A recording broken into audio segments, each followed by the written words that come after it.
सुप्रभातम विद्यार्थियों। आज के अध्ययन का जो विषय है वो है आचार्य अन्नमभट्ट विरचित तर्क संग्रह के अंतर्गत प्रत्यक्ष प्रमाण का द्वितीय भाग। प्रत्यक्ष प्रमाण जो कि न्याय शास्त्र में 4 प्रमाणों में से अन्यतम है और प्रथम प्रमाण है। क्योंकि प्रमा यानी यथार्थ अनुभव के जो 4 करण हैं, प्रमाकरणम प्रमाणम, उस प्रमाकरणम प्रमाणम जो प्रमाण है उस 4 प्रमाणों में से अन्यतम प्रत्यक्ष प्रमाण के संरचन में, प्रत्यक्ष प्रमाण के प्रमाणत्व में जो प्रमुख साधनभूत तत्व है, प्रमुख जिसके आधार पर ये प्रत्यक्ष प्रमाण संगठित होता है, वह है इंद्रियार्थ सन्निकर्ष। क्योंकि इंद्रियार्थ सन्निकर्ष जन्यम ज्ञानम प्रत्यक्षम, जो प्रत्यक्ष प्रमाण का जो लक्षण निरूपण किया गया है उसमें बताया गया है इंद्रिया और अर्थ के सन्निकर्ष से उत्पन्न होने वाला ज्ञान ही प्रत्यक्ष है। और ये इंद्रियार्थ सन्निकर्ष कितने हैं? 6 हैं। पूर्व कक्षा में हम इस पर विवेचन किए थे। अभी जो 6 इंद्रियार्थ सन्निकर्ष है, ये 6 में से प्रथम है संयोग सन्निकर्ष। तो आदाव उपस्थितस्य त्यागान मानाभावहिति न्यायेन प्रथमं तावत् संयोग सन्निकर्षः कदा संघटते। संयोग सन्निकर्षस्य किं वा उपादेयत्वं तत्प्रतिपादयितु कामेन आचार्येण अन्नमभट्टेन इत्थं प्रतिपादयितं यत् चक्षुषा घटप्रत्यक्ष जनने संयोगः सन्निकर्षः। तो ये संयोग सन्निकर्ष जो 6 प्रकार के सन्निकर्ष है, उनमें से सबसे पहला जो सन्निकर्ष संयोग सन्निकर्ष, ये कब होता है या इसकी उपादेयता किस प्रकार है? इस सन्निकर्ष से किस प्रकार प्रत्यक्ष ज्ञान का विषय होता है, प्रत्यक्ष ज्ञान संगठित होता है, प्रत्यक्ष ज्ञान का हमें अनुभव होता है, प्रत्यक्ष प्रमा हमें होती है। प्रत्यक्ष प्रमाण संगठित होता है, कैसे भी ले लें। वो कह रहे हैं तब होता है संयोग सन्निकर्ष जब चक्षुषा घट प्रत्यक्ष जननी, यह सन्निकर्ष चक्षुर इंद्रिय के द्वारा जो घट जो विषय है उस विषय का प्रत्यक्ष करण में, प्रत्यक्ष के होने में जो सन्निकर्ष उपादेयपूर्ण है वह है संयोग सन्निकर्ष। पर जिस सन्निकर्ष की आवश्यकता है वह है संयोग सन्निकर्ष। बिना संयोग सन्निकर्ष की सहायता से भले चक्षुर इंद्रियों वहाँ सम्यक रूप से उपस्थिति हो व सम्यक रूप से कार्यकारी क्षमता से युक्त हो और उसके समक्ष घट रूपी वस्तु भी उपस्थित हो जो कि विषय है और साधन भी है, साधन है चक्षु, परंतु उस चक्षुर इंद्रिय के द्वारा घट वस्तु का प्रत्यक्ष नहीं हो सकता जब तक महासंयोग सन्निकर्ष न आ जाए। अर्थात आँख के द्वारा, नेत्र के द्वारा घड़े को अगर नहीं देखेगा तब नहीं बता सकता। आप व्यावहारिक रूप से आप देख लीजिए, कभी कभार क्या होता है, आपके समक्ष कोई वस्तु रखी जाती है, पात्र है, पुस्तक है, कापी है, लेखनी है, वस्त्र है, लेकिन आप उसको देख नहीं पाते, आप ढूंढते रहते, कहते कहाँ है वो चीज़। क्यों ऐसा क्यों होता है? क्योंकि चक्षुर इंद्रिय तो है और वस्तु भी वही है। इसीलिए क्योंकि चक्षुर इंद्रिय और उस वस्तु का परस्पर सन्निकर्ष नहीं हो पाता है, और जिस सन्निकर्ष से उसका प्रत्यक्ष होना, उसका अनुभव होना, ज्ञान का विषय होना, वो है संयोग सन्निकर्ष। वो उससे ज्वाइंट नहीं हो पाता, उससे जुड़ नहीं पाता। तो जिस तत्व से वो जुड़ता है, सन्निकर्ष होता है, वो है संयोग सन्निकर्ष। उसी संयोग सन्निकर्ष से उस वस्तु का हमें ज्ञान हो पाता है। इसीलिए करें क्या, न नेत्र इंद्रिय के द्वारा घटादि द्रव्य के प्रत्यक्ष में जिस सन्निकर्ष यानी संबंध की आवश्यकता है, वह है संयोग सन्निकर्ष। और इसके पश्चात जो सन्निकर्ष है वह है संयुक्त समवाय। पहले दूसरा जो सन्निकर्ष है संयुक्त समवाय सन्निकर्ष, ये कब संगठित होता है? पहले घटरूप प्रत्यक्ष जननी ही, प्रश्न अगर पूछा जाए घटरूप प्रत्यक्ष जननी कह सन्निकर्ष, घट के रूप के प्रत्यक्ष की उत्पत्ति में कौन सा सन्निकर्ष होता है? तब हम कहेंगे संयुक्त समवाय सन्निकर्ष। संयोग प्लस समवाय, संयुक्त समवाय सन्निकर्ष घट रूप को देखने में। लेकिन घट का प्रत्यक्षकरण में जिस सन्निकर्ष की आवश्यकता है वो केवल सिर्फ संयोग सन्निकर्ष की आवश्यकता है।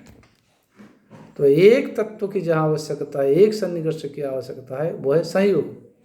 और दूसरा फिर हो जाता है संयुक्त समवाय, तब होता है जब घट के जो रूप है, रूप घट का क्या है? गुण है, और गुण गुणी का संबंध है, नित्य संबंध है। इस प्रकार रूप समवाय संबंध से घट में है, और घट का चक्षु के साथ जो संबंध है वो संयोग है। तो इसलिए पहले चक्षुर इंद्रियों के द्वारा घट का प्रत्यक्ष होता है संयोग से, फिर घट के साथ रूप जो उसका गुण है वह समवाय संबंध से है।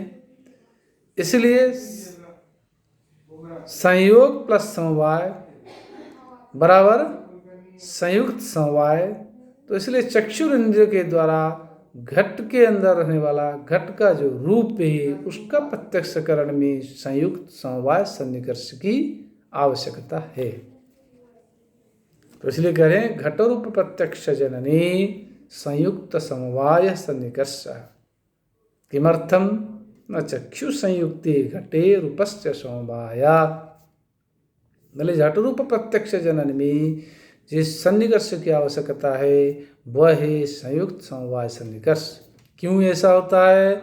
न कि चक्षु के साथ संयुक्त होने वाला संयोग सन्निकर्ष से चक्षु का जो प्रत्यक्ष होता है, उस घट का प्रत्यक्ष होता है, उस घट में घट का जो रूप है वो समवाय संबंध से, क्योंकि गुण गुणिनो संबंध अयुत अविनाभाव संबंध अयुक्त सिद्धत्व। गुण गुणिनो जो संबंधत्व अयुक्त सिद्धत्व वह समवाय संबंध से हो रहता है। समवाय संबंध होना मतलब अयुक्त सिद्धत्व या अविनाभाव संबंध। अविनाभाव या समवाय संबंध क्या होता है? न तत्सत्वे तत्सत्वम तरसत्वे तरसत्वम। उसके होने पर उसका होना, उसके न होने पर उसका न होना। अगर घड़े का रूप नष्ट हो जाए तो घड़ा ही नष्ट हो जाए, घड़ा दिखाई नहीं देगा। अगर रूप घड़ा नष्ट हो जाए, घड़ा का रूप भी नष्ट हो जाए। घड़े को अगर फोड़ दें हम, कहा जाए कपाल हो जाएंगे, टुकड़े टुकड़े हो जाएंगे। कपाल कहते हैं, कपाल के रूप में रहेगा, घड़े के रूप में नहीं रहेगा। घड़े का रूप भी नष्ट हो गया। तो इस प्रकार चक्षुर इंद्र के द्वारा जब घड़े के अंदर रहने वाला उसका रूप का प्रत्यक्ष किया जाता है तब संयुक्त समवाय सन्निकर्ष की आवश्यकता है। अब पूछ रहे हैं रूपत्व सामान्य प्रत्यक्षे कह सन्निकर्ष। प्रश्न पूछा जाता है रूपत्व नामक सामान्य यानी जाति के प्रत्यक्ष में कौन सा सन्निकर्ष होता है। आप अलग तरीके से आप समझ ले, हम जिस पैटर्न से चल रहे थे सन्निकर्ष की तरफ से, पहला संयोग हो गया, संयोग सन्निकर्ष कब होता है ये हो गया, फिर संयुक्त समवाय सन्निकर्ष कब होता है क्लियर हो गया। तीसरा जो सन्निकर्ष है संयुक्त संवेद समवाय, तत्संयुक्त संवेद समवाय सन्निकर्षः कदा भवति, यदा एवंभूतः प्रश्नः उदेति तदा एवंभूतस्य प्रश्नस्य उत्तरं भवति रूपत्व सामान्य प्रत्यक्षे संयुक्त संवेद समवाय सन्निकर्षः। किमर्थं न चक्षुः संयुक्ते घटे रूपं समवेतं तत्र रूपत्वस्य समवायात्। कह रहे रूपत्व नामक सामान्य यानी जाति, रूपस्य रूपत्वम रूपस्य जाति। जैसे मनुष्यस्य मनुष्यत्वम मनुष्य की जाति या सामान्य, मनुष्यत्व एक जाति है सामान्य है जिसकी वजह से मनुष्य मनुष्य कहलाता। पशुत्व सामान्य या जाति माने जिसकी वजह से पशु कहलाता। पशुत्व अगर नहीं हो तो पशु नहीं होगा, मनुष्यत्व नहीं तो मनुष्य नहीं होगा।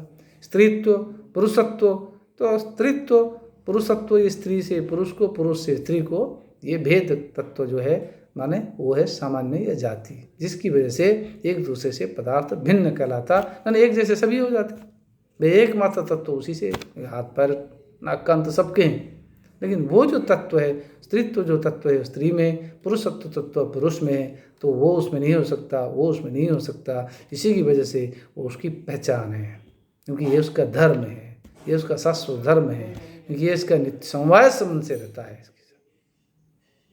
तो करें चक्षुर इंद्रिय के द्वारा जब रूपत्व नामक सामान्य का प्रत्यक्ष किया जाता है तब जिस सन्निकर्ष की आवश्यकता होती है संयुक्त संवेद समवाय सन्निकर्ष।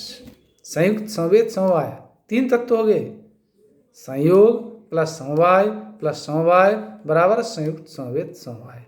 पहला जो सन्निकर्ष था संयोग सन्निकर्ष, उससे घड़े का प्रत्यक्ष हुआ। फिर दूसरा जो है संयुक्त समवाय सन्निकर्ष से घड़े के अंदर घड़े के रूप का प्रत्यक्ष हुआ। क्यों? न चक्षु इंद्रिय घड़े के साथ संयुक्त सन्निकर्ष से संबंधित होता है। फिर घड़े के अंदर जो रूप है वो समवाय से, इसलिए घड़े के रूप का जब चक्षु इंद्रिय के द्वारा दिखते संयुक्त समवाय से होता है। लेकिन रूप के अंदर फिर रूपत्व नामक जो जाति है सामान्य, वो समवाय संबंध से है।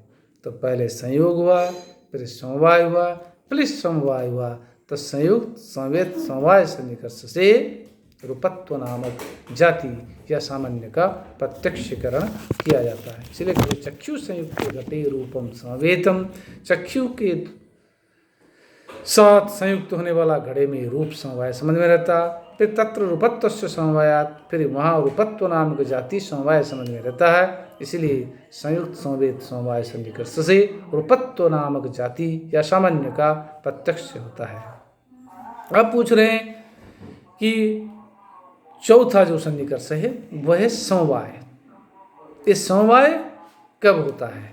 समवाय सन्निकर्ष से कदा उपादेयता कदा आवश्यकता व समवाय सन्निकर्षः कदा संघटते।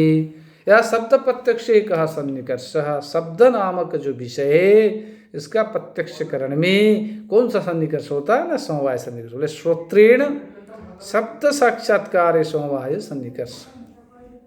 श्रोत्रेंद्रिय के द्वारा जब शब्द का साक्षात्कार किया जाता है तब समवाय सन्निकर्ष होता है। अभी तक चक्षुर इंद्रिय को लेता था, अब आ गया श्रोत्रेंद्रिय, क्योंकि चक्षुर इंद्रिय के द्वारा प्रत्यक्ष जो होता है वो सब वस्तु पदार्थ, लेकिन शब्द का प्रत्यक्ष हम चक्षुर इंद्रिय से नहीं कर सकते हैं। शब्द का जो नित्य संबंध है किसके साथ है? श्रोत्र इंद्रिय के साथ, क्योंकि श्रोत्र इंद्रिय जो है श्रोत्रस्य आकाशत्वम कर्ण संस्कुल्यावच्छिन्न प्रणभ प्रदेश, कर्ण के अंदर जो गौहर है छिद्र है उसको कहते हैं आकाश। और आकाश का जो धर्म है, आकाश का जो गुण है वो क्या है? शब्द है। शब्द गुणकम आकाशम ऐसे कहा गया। आकाश का गुण जो शब्द है, जैसे पृथ्वी का गंधवती पृथ्वी, तो गंध का पृथ्वी के साथ जैसे नित्य संबंध है, उसी प्रकार यत्र यत्र गंधवत्तम तत्र तत्र पृथ्वीत्वम, यत्र यत्र गंधवत्तम तत्र पृथ्वीत्वम, यत्र पृथ्वीत्वं नास्ति तत्र गंधवत्वम अपि नास्ति। बोले यत्र यत्र श्रोत्रेंद्रियत्व, पर श्रोत्रेंद्रिय का जो आकाशत्व, आकाश का शब्द के साथ नित्य संबंध है, क्योंकि वो उसका धर्म है, गुण है। बोले श्रोत्रेण शब्द साक्षात्कार समवाय सन्निकर्ष, श्रोत्रेंद्रिय के द्वारा शब्द का साक्षात्कार जब करेंगे या शब्द को हम सुनेंगे, हम कहेंगे ऐसा कहा, तो ये भी प्रत्यक्ष होता है। प्रत्यक्ष मीन्स केवल आंखों से नहीं, किसी भी इंद्रिय के द्वारा किसी भी पदार्थ का जब अनुभव किया जाता है, वह ज्ञान विषय किया जाता है, हमें अनुभव हो जाता है, हमें प्रमा मिल जाती है, तब वो प्रत्यक्ष हो जाता है। तो श्रोत्रेंद्रिय के द्वारा प्रत्यक्ष होता है, मतलब हमें ज्ञान विषय होता है। पर कर्ण विवर वर्त्याकाशस्य श्रोत्रत्वा, कान के अंदर जो विवर है, छिद्र है, उसके अंदर रहने वाले आकाश को क्या कहते हैं? श्रोत्र कहते हैं। शब्दस्य आकाश गुणत्वात्, और शब्द आकाश का गुण होने के कारण गुण गुणिनोश्च समवायत, और गुण गुणी दोनों का समवाय संबंध है। अयुक्त सिद्धत्व है, उसको कह सकते हैं अविनाभाव संबंधत्व भी कह सकते हैं। इस प्रकार श्रोत्रेंद्रिय के द्वारा जिसका प्रत्यक्ष होता है वो है शब्द है, उसका शब्द का साक्षात्कार करने में जिस संबंध की आवश्यकता है वो है समवाय सन्निकर्ष। और बाकी जो है एक समवेत समवाय, फिर दूसरा विशेषण विशेष्य, दो सन्निकर्ष रह गए। हम अग्रिम कक्षा में इसका अध्ययन करेंगे। विद्यार्थियों, यही हम विराम लेते हैं। धन्यवाद।